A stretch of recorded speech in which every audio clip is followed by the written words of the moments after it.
Okay, we're back. Before we get into everything, I should probably discuss the last few parts. If nobody saw what I said at the, or what I commented, I should say, in the last video, you might be a little confused, but I'll explain it. The last couple of parts, I've been a little bit lackadaisical, and my commentary has been a little bit, not a little bit, it's been incredibly subpar, and it's not something I'm very happy with.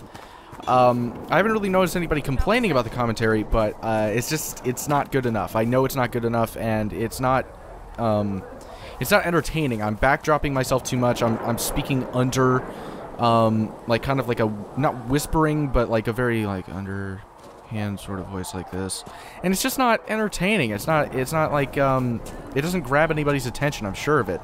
And I want to apologize for that. Also, I've been incredibly disorganized with how I'm running the game up to this point. Just doing all these like one-off missions and stuff like that, and that's really not, I can't imagine anybody's really enjoying that in comparison to actually doing story missions. The problem is that it's hard to differentiate between what is what. So I need to incorporate my map a little bit more, and I need to, you know, take a look at stuff like this. The Inquisitor path is obviously going to be the primary thing, and I need to go to the war room. That's another thing, as I figured out what the problem was. I had to press A, and I was pressing A before when I was recording, but the thing is that it just wasn't responding. I don't know what the issue was. Maybe it was something with my controller, but once I restarted the game, I was able to do that. And before, you know, anybody goes like, wait, what, you already did that? I did, but I skipped all the dialogue and until like I was able to get back into gameplay. So all I really know at this point is that I was just in a city. I traveled to Royeaux, and I'm in a city. That's all I know. So don't worry. I didn't encounter any spoilers. What I have done, though, is I've done more side quests, and I'm sure that seems kind of cheap, but the thing is, I look at so many of these side quests, that especially taking place in the hinterlands, as really, like, busy work more than anything. It's not even, like, none of them are interesting side quests. They're all just kind of boring and, like, go fetch this, go get that, go do this, go do that. There's no dialogue, or very little at most, and it's really just asking, okay, where do I go to get this? Alright, now I'll go get that. Here you go, here's that thing you were asking for. Oh, hey, your girlfriend died. Sorry about that. It's like really just filler. It's totally filler, and I just don't see the point in recording that. You know, so I was relatively certain of most of the quests that I was doing being just filler, and I was right about all of them. So luckily I didn't encounter anything that would have been too important to the story. What I will say is that from here on out, I'll probably record more of those. I'm just going to manage them a little bit better. Another thing is that I'm going to hold off on doing the Fallow stuff taking place out here, because those levels are way higher than what I'm capable of. I'm at a level 6 at the moment. I leveled up since last time. I'll go over those upgrades in a second. But what I did realize is that, yeah, the next place I need to go is Royeaux to upgrade myself even more, because I've done most of the missions that I can in the hinterlands at the moment. I will be backtracking there apparently, because I don't know if you guys remember, I think it was part 4 or part 3. I encountered a dragon, and yeah, I tried fighting that thing for a split second to get to this other place that had a quest. Or not even fighting it, I tried just getting through it, and it had all these like little salamander and like reptilian looking things attacking me, and they killed me very quickly. So they were level 12, so there are other parts of the hinterlands I can't take on, as well as like Fade Rifts. Now I'll go ahead and go over my upgrades before we continue on the story. There's a couple of people I want to have dialogues with before I travel to Royeaux, but for my character, I think, no, I'd already done that. What was it that I picked up? It was Sneak Attack, that's what it was. I upgraded for Sneak Attack, which attacks upon a target's back or flank are much more likely to be killing blows. Critical hit chance is 25%. And to explain that a little bit further, the reason why I did that is I was actually interacting with a commenter who at first I thought was being kind of cunty, but that was really just me and misinterpreting it. And really, whenever you're not necessarily complaining, but giving any sort of criticism on gameplay, it's easy to annoy a YouTuber, because it's just like they encounter that shit all the time, and people are usually really shitty about it. So it's very difficult to not come off that way, especially through text. You know, that's the thing about writing and doing stuff like that, is that it's hard to interpret what you mean. And so the first comment that he said was something like, "Have you ever played a rogue character in any game before?" And I read into that a little too much. I was like, no, I don't see the problem here. Kind of like just saying, look, Is there an issue? Like, do you have a problem? And he was like, no, I mean, I don't really have a problem. And I was just wanting to give constructive criticism. And at that point, I recognized that he wasn't being a dick. He was just being honest about what he thought I should go about doing. And he gave me some advice. And, you know, one thing I haven't been doing is using my invisibility or my stealth as much as I should, which is obviously something a rogue is more capable of doing. And I've been treating my rogue character as a warrior and just going in, just fighting, you know, just straight to the face, and that's not a good idea. I need to use Cassandra for that more, and I'll be using invisibility and trying to flank characters a lot more often, get them from the back, because I've found, and that's a big reason why I did a lot of side missions, was I found that whenever I do these, like, back attacks, it takes away like 75% of their health, and sometimes, on rare occasion, it'll even kill them in one shot. So I'm going to use that a lot more often, and I'm going to just try to change up my playstyle overall to match my character that I currently have. But we're going to have some conversations, because I heard that you can have conversations with your followers pretty consistently when you come back here, so we'll see. It occurs to me I don't actually know much about you. What do you want to know? I'm not sure. Where are you from? I thought you knew that. I suppose I could ask Liliana. She has collected a frightening amount of information on you. But I don't want to ask her. I want to hear it from you. Alright then. I was born in Ostwick, and that's where most of my family is. The Trevellians, is it not? A large clan with a rather clever coat of arms. Tell me, do you consider the Free Marches your home? Are you eager to go back? I don't know. I don't know how I want to go about that. Like, he's apparently, like, comes from a privileged upbringing, and I don't understand why I couldn't have any say in what his upbringing was, but he kind of just told me that, which is a little weird. But, you know, what would make sense is that, like, he wasn't there at the beginning of the story, so maybe I could forge some sort of situation in which he really just resented his upbringing or something like that, and he didn't like his family and where he came from. So he was kind of looking for more of an adventurous sort of world, which is where he is currently. And well, that doesn't totally coincide with everything that I was doing. I don't know. But I like the whole idea of him not liking his home life in some way. So that's what we'll do. If I ever go back, it'll be too soon. Yes. I suppose I feel the same way about my own family. Oh, good choice. I'd like to get to know you better. You would? Is that a problem? Not entirely. I'm just curious as to your motivation. What do you think? Oh, God. Alright, well, I've had a couple people say they want me to romance Cassandra, and, I don't know, I feel like it's kind of early to be romancing a character, especially considering I haven't met anybody else that I can romance. But, you know what, fuck it. Let's go ahead and try it, at least for now. If I want to rescind it, then I will, but, we'll try that for the moment. Is there any harm in us becoming a little closer? Plenty. Is that right? As you wish. My name is Cassandra Pentegast, daughter of the Royal House of Navarre, 78th in line for the Navarran throne. I joined the Seekers of Truth as a young woman, and was with the Order until they withdrew from the Chantry. I remained as the Divine's right hand, carrying out her order to form the Inquisition. And here we are. That's all there is to know, my lord. You're a member of Navarre's royal family. The Pentegasts are a very large clan. Half of Cumberland could say the same. Really? No, but it feels that way. I have hundreds of relatives so distant they need charts to prove we're related at all. And they have them. Oh yes. The Pentegasts value their precious blood like it runs with gold. And you joined the Seekers to get away from that? It was a life worth getting away from.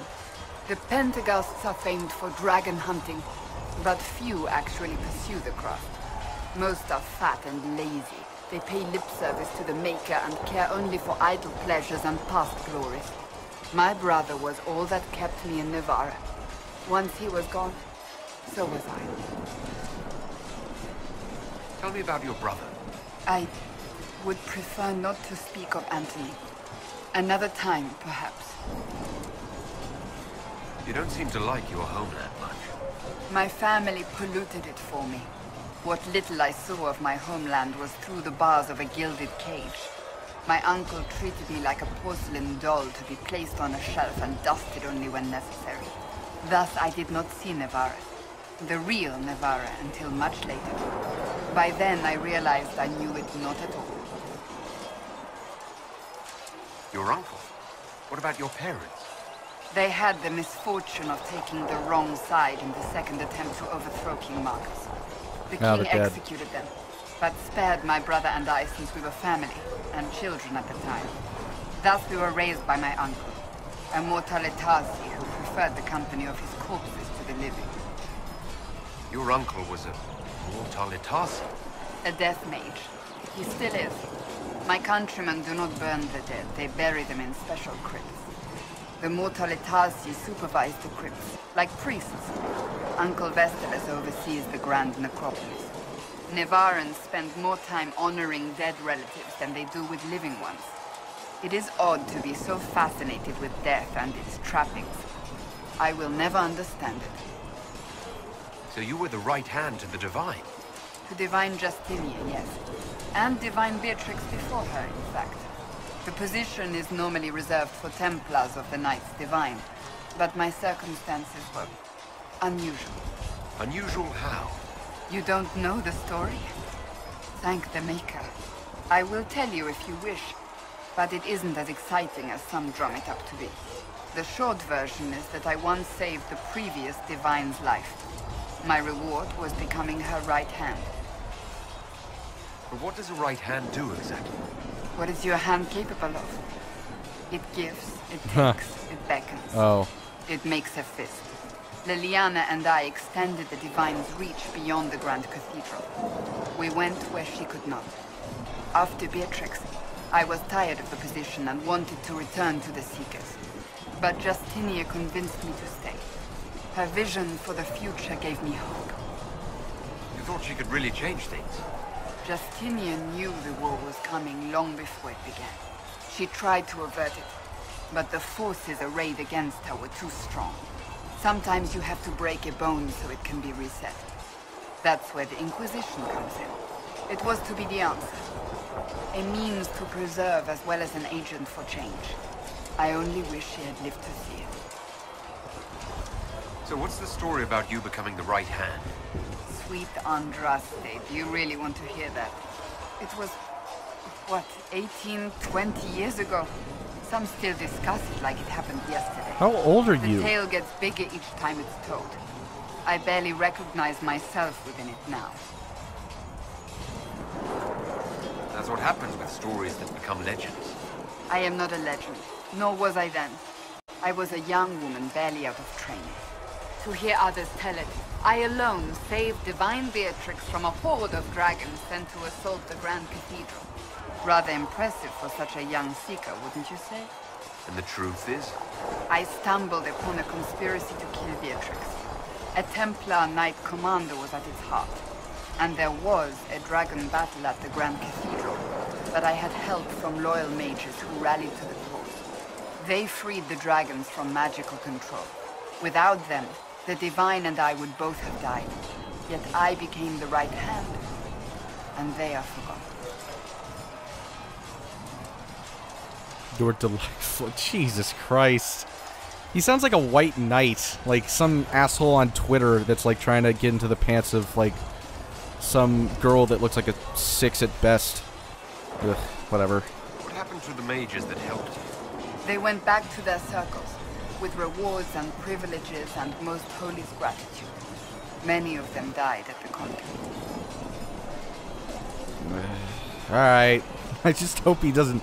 Like, I hope he doesn't vocalize it as douchey as it reads, if that makes sense, but whatever. You're delightful, you know that? No, I do not know that. I object. There is nothing delightful about me. I beg to differ. I think I preferred you in the stocks. It's like middle school. I'll let you get back to work. I don't know.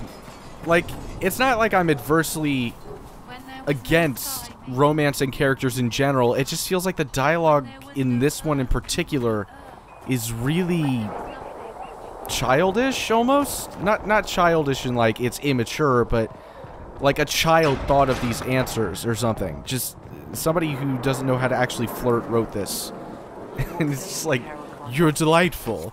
Like, I can't imagine her as a person. Like, if that were an actual person, that she would respond well to that. Like, she just seems like the kind of girl to be like, are you fucking kidding me? Like, she doesn't seem like you could just woo her. I don't know. I probably sound a lot more upset about it than I actually am, but it just, I don't know, it comes off weird to me. Like, I don't know, I felt like there were certain aspects in, and don't take this the wrong way, I'm not like saying, oh, this game is so much better than this one, but like, I felt like Mass Effect handled the whole romance thing a lot more maturely, I guess, in certain aspects. Where the fuck is Solus? I need to look for him. Solus. There he is. Okay, he's up there. I don't know. Maybe I'm off. Maybe I need to, like, play the game again to really, be able to compare and contrast. But, I don't know. That last one is really the main one. The others weren't that bad, but that last one, you're delightful. Just, I don't know, made me cringe a little bit. But it's whatever. Like, I'm still gonna do it just because a lot of people seem to want to, and I probably would do it anyway. Not necessarily with Cassandra. I'd like to get other options, like of other people that I could potentially romance before I would really stick to one person. But yeah. Anyway, Solus. Hello. Tell me about the Fade. What do you know about the Fade? A great deal from my wanderings. There are a few hard facts, but I can share what I've learned. Here we are. I'd like to know more about the breach. Simply put, it is a tear in the veil between this world and the Fade, allowing spirits to enter the world physically. Small tears occur naturally when magic weakens the veil, or when spirits cluster at an area that has seen many deaths. But your mark allows you to exert some control over the breach. That means it was created deliberately. I'd like to know more about the Veil. Circle mages call it a barrier between this world and the Fade. But according to my studies in ancient elven lore, that is a vast oversimplification. Without it, imagine if spirits entered freely. The Fade was not a place one went, but a state of nature like the wind.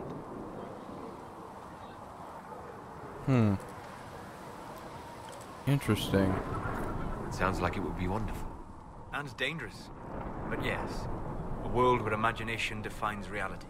Where spirits are as common as trees or grass. Instead, spirits are strange and fearful. And the Fade is a terrifying world touched only by mages and dreamers. I am glad that I'm not alone in seeing the beauty of such a world, along with the obvious peril. I'd like to know more about demons. The Chantry says that demons hate the natural world and seek to bring their chaos and destruction to the living. But such simplistic labels misconstrue their motivations, and in so doing, do all a great disservice. Spirits wish to join the living, and a demon is that wish gone wrong. Is there a way to coexist? To live with them? If not in peace, at least without such active confrontation.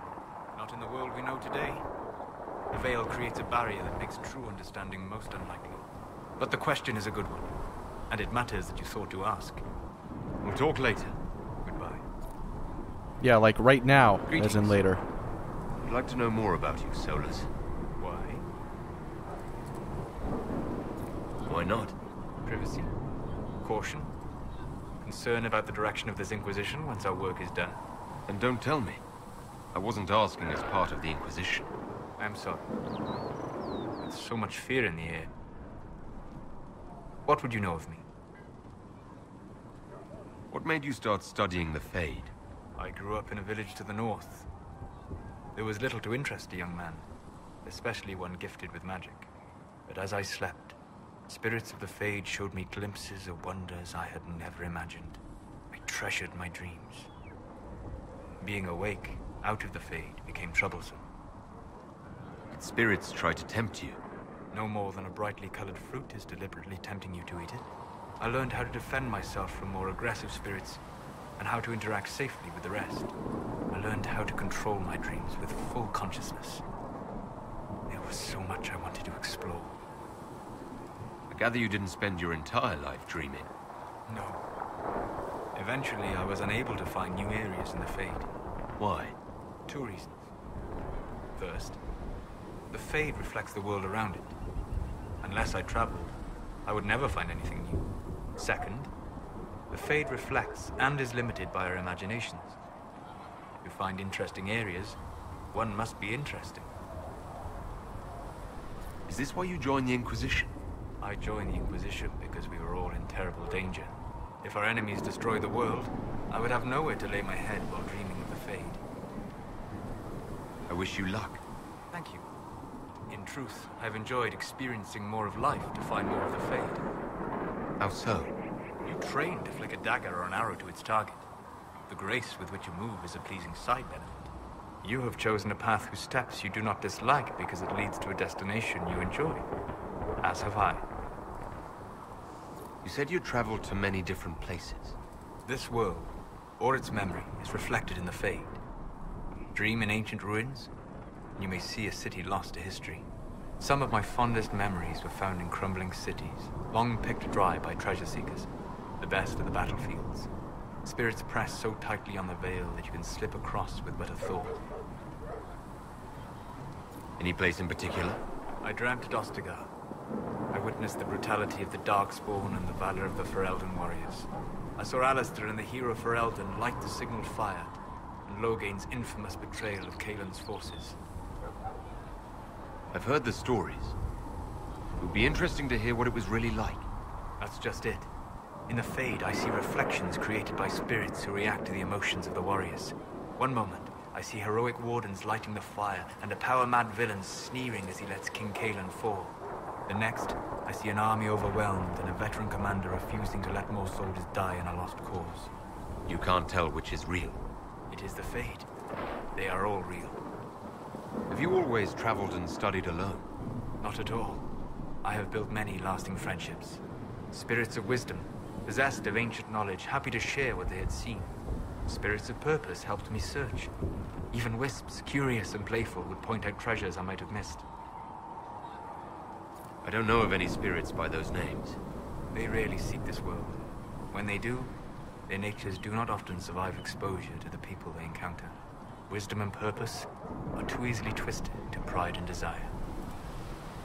You're saying that you became friends with pride and desire demons? They were not demons for me. Meaning? The Fade reflects the minds of the living. If you expect a spirit of wisdom to be a pride demon, it will adapt. And if your mind is free of corrupting influences, if you understand the nature of the spirit, they can be fast friends.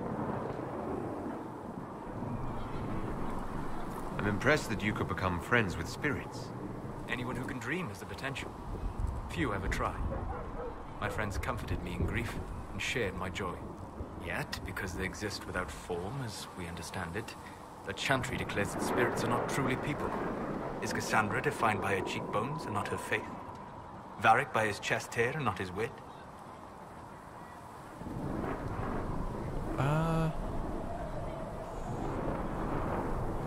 I don't know how I would go about answering this. Maybe spirits lack free will? Doesn't seem too contentious. Spirits are bound by their nature. You said it yourself. They're shaped by contact with real people. Just as Liliana was shaped by contact with divine Justinian. As those who serve the Inquisition are shaped by you. If I change your mind in this conversation, does that mean you're no more real than a spirit? You've thought about this? On occasion, yes. We'll talk later. Goodbye. I don't know, I feel like I honestly wasn't trying to be contentious with that. I was more so just wanting to ask a question than anything, but the way that... Wait, there was something I could read there. Those give me experience. But I wasn't trying to be like snarky about it. I was really just wanting to like see what he would say to that. But it may have hurt my relationship slightly with him, which is not what my intention was. Need something? Oh, Hawk. I've read your Tale of the Champion. and I have a few questions. That's a pretty common reaction. Go ahead. Where are the rest of Hawke's associates now? Meryl decided to look after the elves left homeless by the fighting. She's done a pretty good job of keeping them away from the mages and Templars, so far. I guess she has plenty of practice avoiding stupid human battles with her old Dalish clan. Fenris has kept himself busy, hunting down the Tevinter slavers who came south to prey on the refugees. I'm not sure exactly where he is at the moment. You can usually follow the trail of corpses, though. Isabella went back to the raiders. She's calling herself an admiral now. I don't know if she's actually in charge or just has a really big hat. Might be the same thing, honestly. Sebastian went back to Starkhaven. I'm sure he's boring all sorts of people there. Hawke's brother Carver is still in the Free Marches, helping the Kirkwall Guard keep order. Aveline is still guard captain. I'm pretty sure Kirkwall would fall into the sea if she quit her job. I'm not done talking to you. I've read your... That's a pretty common reaction. Go ahead. What happened to the mage who destroyed the Kirkwall Chantry? The book never said. He fled Kirkwall with the mages from the Circle. Stayed with them a while, but he had to move on. Somehow a lot of mages blamed him for making them live as fugitives. I don't know where he is now, and I don't want to know. In the book, you say that first Enchanter Orsino turned himself into a giant monster made of corpses. How? Why? Do I look like an expert on magical weirdness to you? Well, I can't tell you how. Why, all I can say is he was desperate. I imagine that would piss him off. I'm not going to say that. Can I ask more questions? The red lyrium we found at the temple seemed to upset you. My brother Bartrand and I sort of discovered red lyrium during an expedition in the Deep Roads. We located an ancient thaig, so old it barely looked dwarven. There was this idol there made of it. Bartrand brought it back to the surface, and, well, everything's gone downhill from there. So what is it? Just another kind of lyrium? The red stuff is lyrium like a dragon is a lizard. It's not just a different color. It has a whole host of weirdness all its own. I've written to every mining cast house in Orzammar. No one's seen this stuff before or knows where it came from. What makes it special? Regular lyrium can mess you up pretty badly, but you have to ingest it for that to happen. Red lyrium messes with your mind when you're just near the stuff. You hear singing, get violent, paranoid, and then it does creepy shit. Makes things float, brings statues to life. I've had a few alchemists studying it in Kirkwall, in shifts. If red lyrium is as dangerous as you say, why do you keep it? I've heard that shit singing to me. I know better than anyone how bad it is. In Orzammar, miners keep regular, non-crazy raw lyrium in special lead-lined containers. Actually, it's a huge secret how they're constructed. Keeps surface folk from horning in on the lyrium trade. I pulled a lot of strings and got a smith to build me 4 of them nested inside each other. Nobody gets to study it up close for more than an hour, and they have to wait a week between shifts. Why do you have red lyrium? My brother kept a sliver when he sold it. I'm pretty sure he held on to it because it was already talking to him. That little shard drove him mad. After his death, I found it hidden in his house. We brought the shit to the surface, Bartrand and I. I wanted to find out if there was a way to shut it up. So far, it looks like the answer is no. I think that's enough on red lyrium. Yeah, not really my favorite subject. I think I'll get to know... Whoa. Primeval red lyrium deposits found. Okay, so I have a new quest now. Awesome. But yeah, I think I'll ask him more about, you know, personal stuff next time we're in this city. But for now, we're like 30 minutes in, and I haven't really done anything other than talk to people. I will keep the peace, while you and the others appeal to the Chantry in Val Royeaux. Better ready yourself for the blame you will be rightly assigned. Sounds fantastic. First off, get this shit off my... Yeah, get rid of that. This is what matters right now. So we're going to go to... Well, actually, there were 2 other people that I wanted to talk to, and I'll try to make them quick. There was Mother Giselle, and then there was also Lord Josephine. Ferelden. May I have a moment? Yeah, sure. Yes, Ambassador? I'd like to discuss your parents. Oh, okay. I can romance her too, apparently. I don't know. She doesn't seem that interesting though. Like Cassandra seems like a genuinely interesting character, whereas this one just seems kind of, I don't know the right word, just boring, I suppose.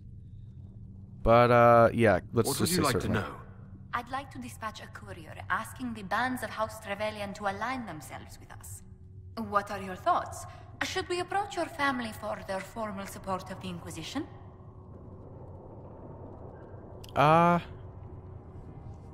Let's see.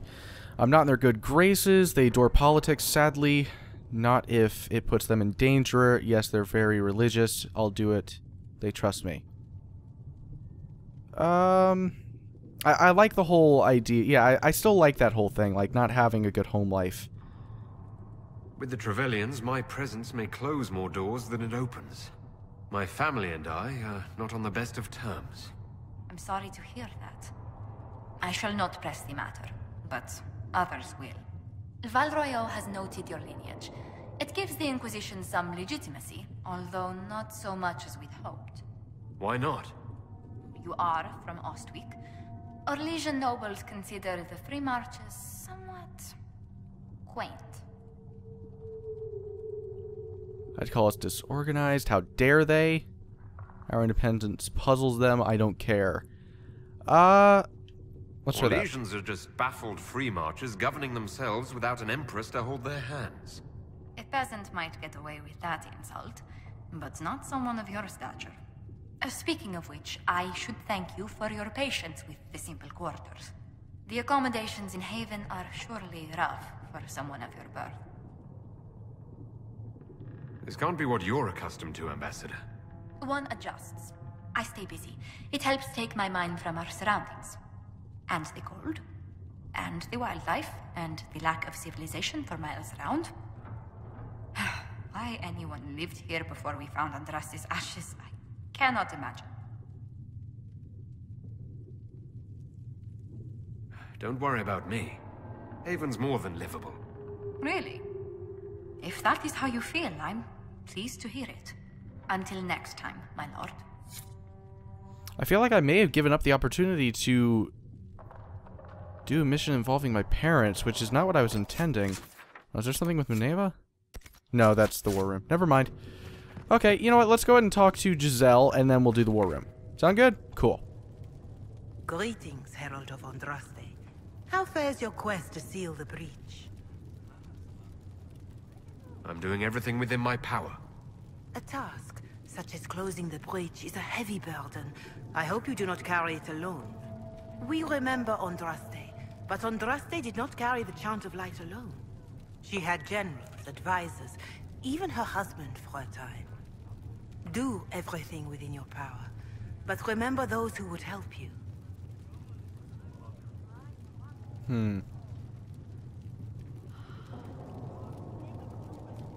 You keep talking as though I'm the equal of Andraste.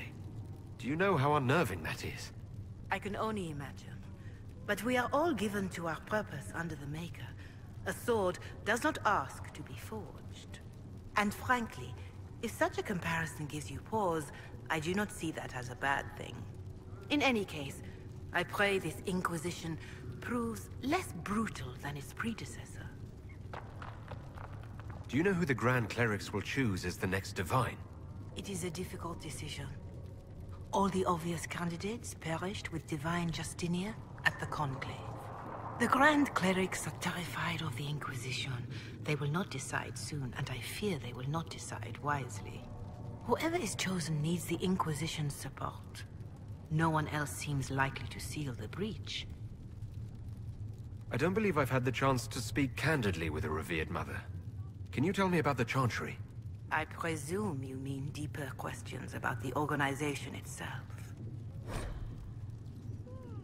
Oh, Christ. Well, if it's just one thing, I think it'll be fine. Cordelius Draken, king of the city-state of Orlais, was a... Okay, I've already read all this shit. I read it in part 2, I think. Oh, no, yeah, I've read all that stuff. Chantry at Ostwick taught you the basics. Yeah, so I'm not gonna read that stuff again. How do you view magic? What is your stance on magic? Andraste put it simply. Magic must serve man, not rule over him. However, those words must be put into the proper historical context. Andraste led a rebellion against the Tevinter Imperium, whose magisters controlled most of the world at the time. Even then, she never called for all mages to be put to death. She believed in peaceful coexistence. I don't recall the Chantry being as tolerant of magic as you describe. No. The Chantry is an imperfect vessel, pulled in every direction by those who would steer its course.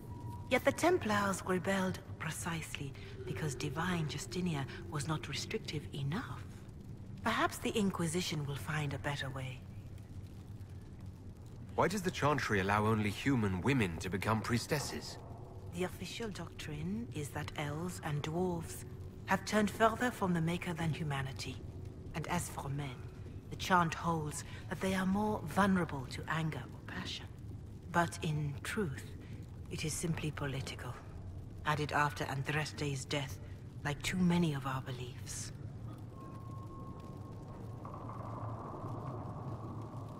If you don't believe these restrictions are what Andraste wanted, why haven't you tried to change them? Has the current state of the world not taught you the folly of fighting too many battles at once? I chose to use what power I had to help peasants forgotten by the nobles of Orlais. I believed there would be time to address their inequality under the Chantry once we had saved them from starving. There were calls for an exalted march to put down the Mage Rebellion. What was your opinion? It was ignorant gossip. An exalted march only succeeds when it carries the will of the people. Even then, it cannot be undertaken lightly. People are too easily frightened. We cannot destroy everything they fear. An exalted march is justified only against a true threat to this whole world. It is an offense to the Maker to use it as a political bludgeon, or as a means of spreading the chant of light. What about the exalted march that conquered the elves? That is a hotly debated matter in some circles of the Chantry. The elves had conquered Montsemard and threatened Royeaux itself. They were not helpless victims. But even then, Orlais was the only nation to provide troops. It was hardly an exalted march of all the faithful. The Maker wishes his world to spread by example, not by war. We win no converts with blood. Farewell. Maker go with you.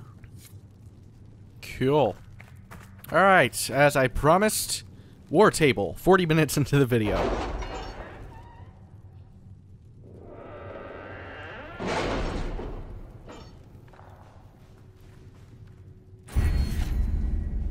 Okay. So, I've actually done a little bit of looking on this as well, and these are really for...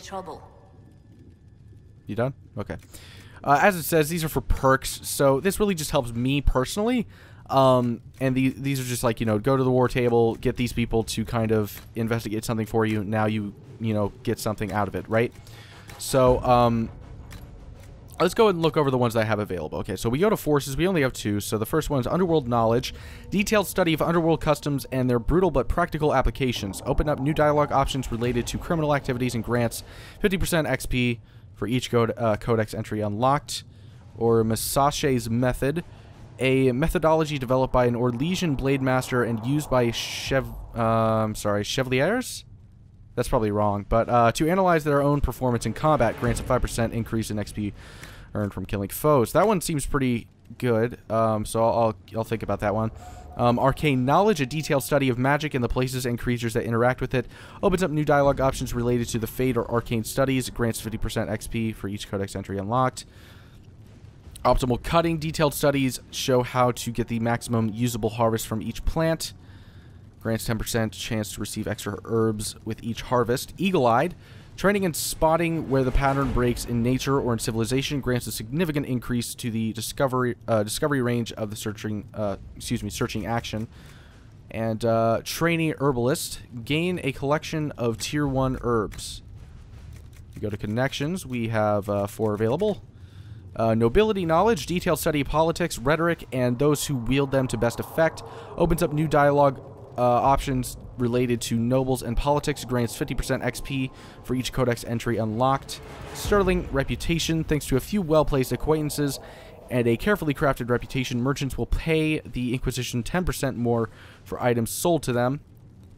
Favor for a favor, from an expanding network of contacts among artisans, suppliers, and noble patrons. Merchants will offer the Inquisition a 10% discount on their goods. That one could be very helpful, actually, so I'll think about that one.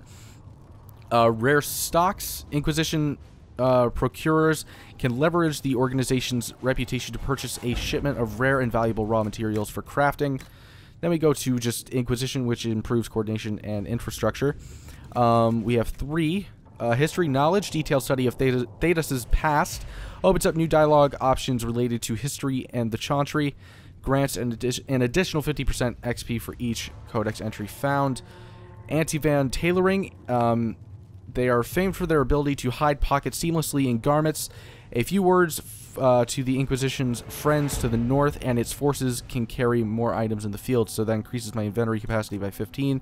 I don't think at the moment I need that, but in the future that I should keep that one in mind.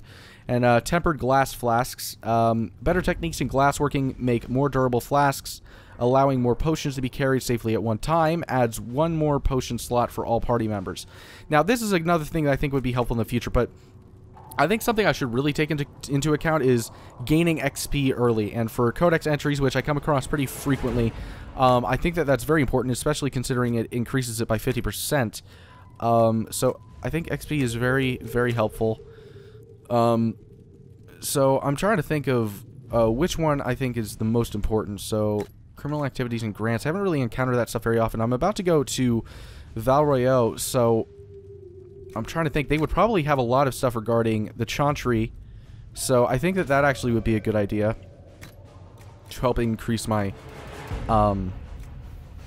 XP in that in that scenario.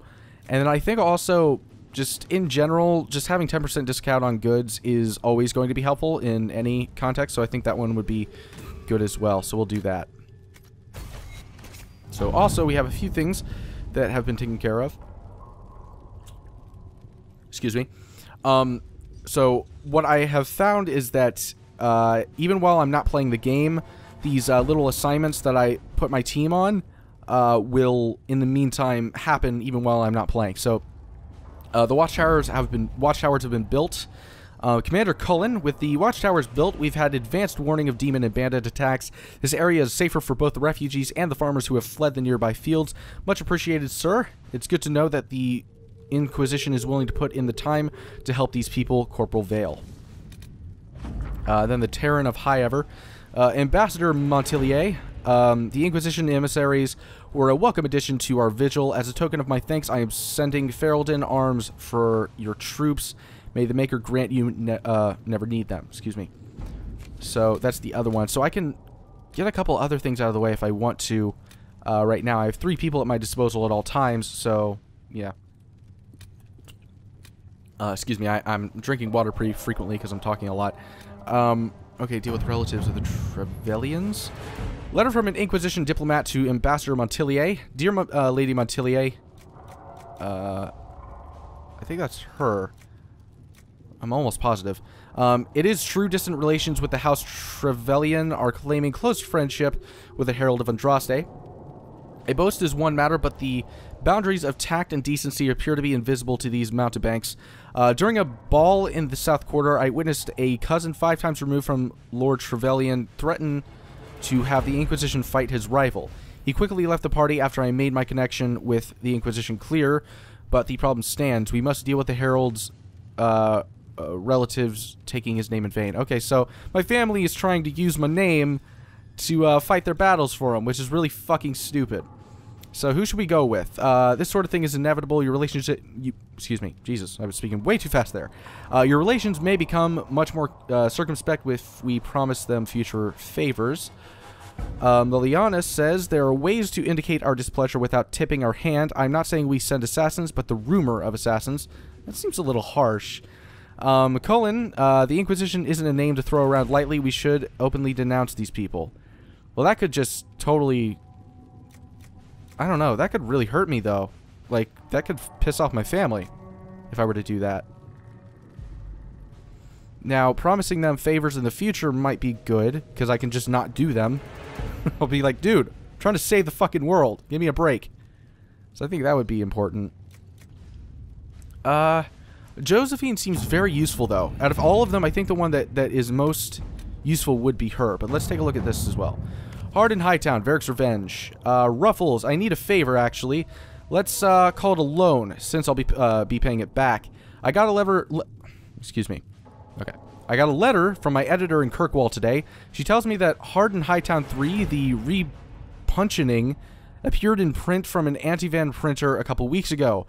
I'll give you a moment to contemplate the horror that is that title. Excuse me.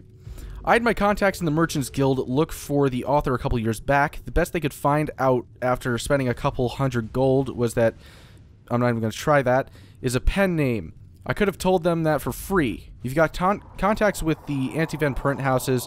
Maybe you could find out more than the guild. Varric. So, Josephine says I could ask a friend in Antiva City, excuse me. I keep on saying excuse me. To look into this matter, I suppose. And then Liliana, I guess Colin can't help.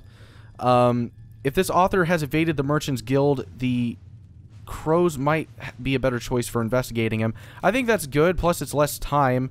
So Liliana will do this one. Let's see what we have. You're welcome, Varric. You owe me. Oh, did that cost anything? No, it didn't. Okay. Scout the Storm Coast. Ferelden has not seen significant Grey Warden activity since Darkspawn attacked the city of Amaranthine 10 years ago. It's not unusual for their order to fade from public notice when there's no blight. However, recent reports claim that a group was traveling along the northern coastline. Wardens tend to follow their own agenda, but the breach has no doubt caught their attention. If they know nothing, or know something, then the Inquisition should find out. Alright. So I need to scout is specifically what I need to do. The Wardens are reclusive, but not untraceable. If there are signs of their passage on the Storm Coast, my agents will find them. Yeah, sure. Do that.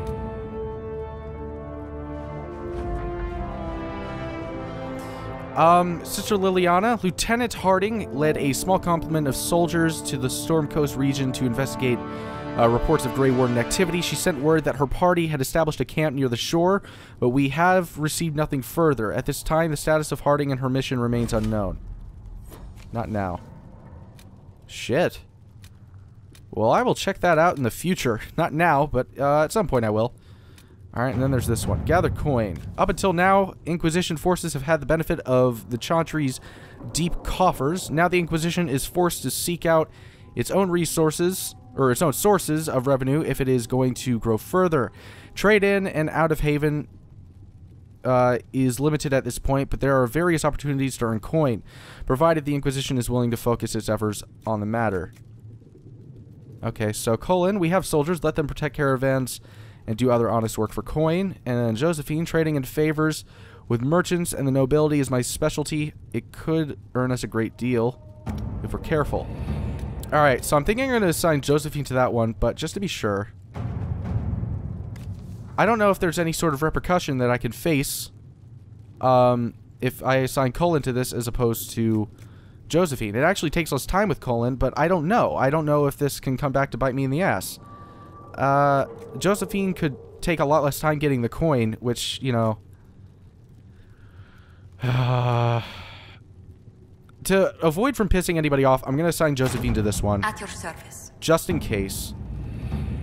And I'll take the extra time doing honest work, as Colin describes it, to gather coin.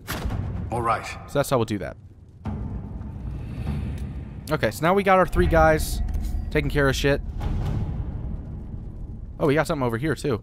Investigate the shards. Sister Liliana, the shards acquired by the Herald of Andraste are unlike anything I've encountered. Oh, right. I did that earlier. I encountered, like, this big skull, and it kind of just was like a telescope, essentially, that could spot shards in the distance. There's nothing else I know about it, so it's not really that big of a deal. The shards acquired by the Herald of Andraste are unlike anything I've encountered. Though ancient in origin, few have been recovered before now. The breach must have disrupted whatever ancient magic was concealing them from view. I've heard of one scroll that mentions the shards. It belonged to the Circle Tower in Markham. However, after the circles fell, the Sorrel family seized many of the valuables as compensation for donations made after their mage son was taken there. They intend to sell the scroll along with everything else at private auction. Enchanter Renaud hastily scrawled below, Josephine, if this ancient magic is tied to the breach or can offer some advantage against it, we need to know. Can you get us into that auction, Liliana? Alright, so I really can only use my connections. A few well-placed rumors should incite bidding wars on other items, leaving the scroll for us. Sounds great. Let's do it.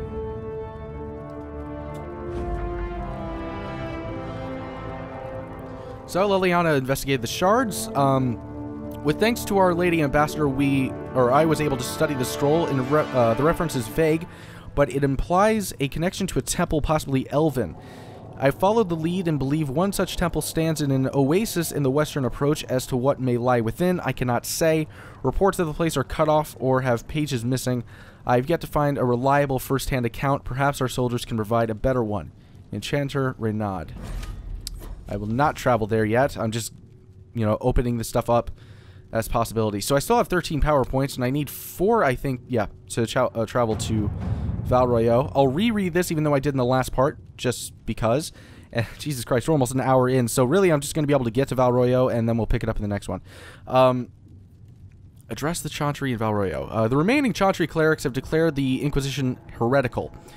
Attempts to gather allies against the breach have been rebuffed, and at this moment we could not step foot into the capital without being attacked by a mob or arrested. We must convince the Chantry to permit us entry into the city so we can show them the Herald of Andraste is not the monster they believe, and we will just travel there. Having the Herald address the clerics is not a terrible idea. You can't be serious. Mother Giselle isn't wrong. At the moment, the Chantry's only strength is that they are united in opinion. And we should ignore the danger to the Herald. Let's ask him.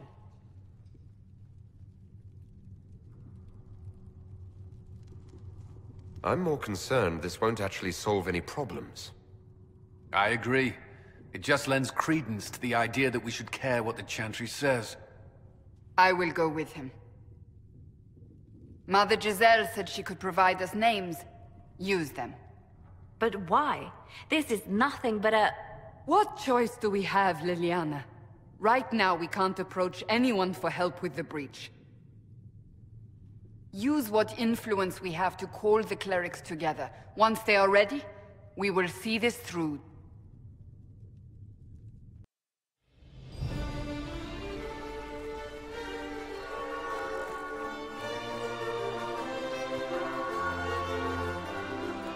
The city still mourns.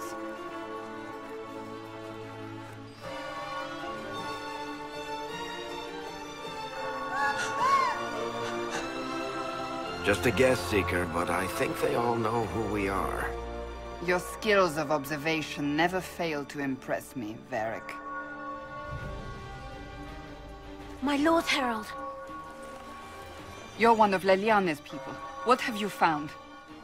The Chantry mothers await you, but so do a great many Templars. There are Templars here? People seem to think the Templars will protect them from the Inquisition. They're gathering on the other side of the market. I think that's where the Templars intend to meet you. Only one thing to do, then.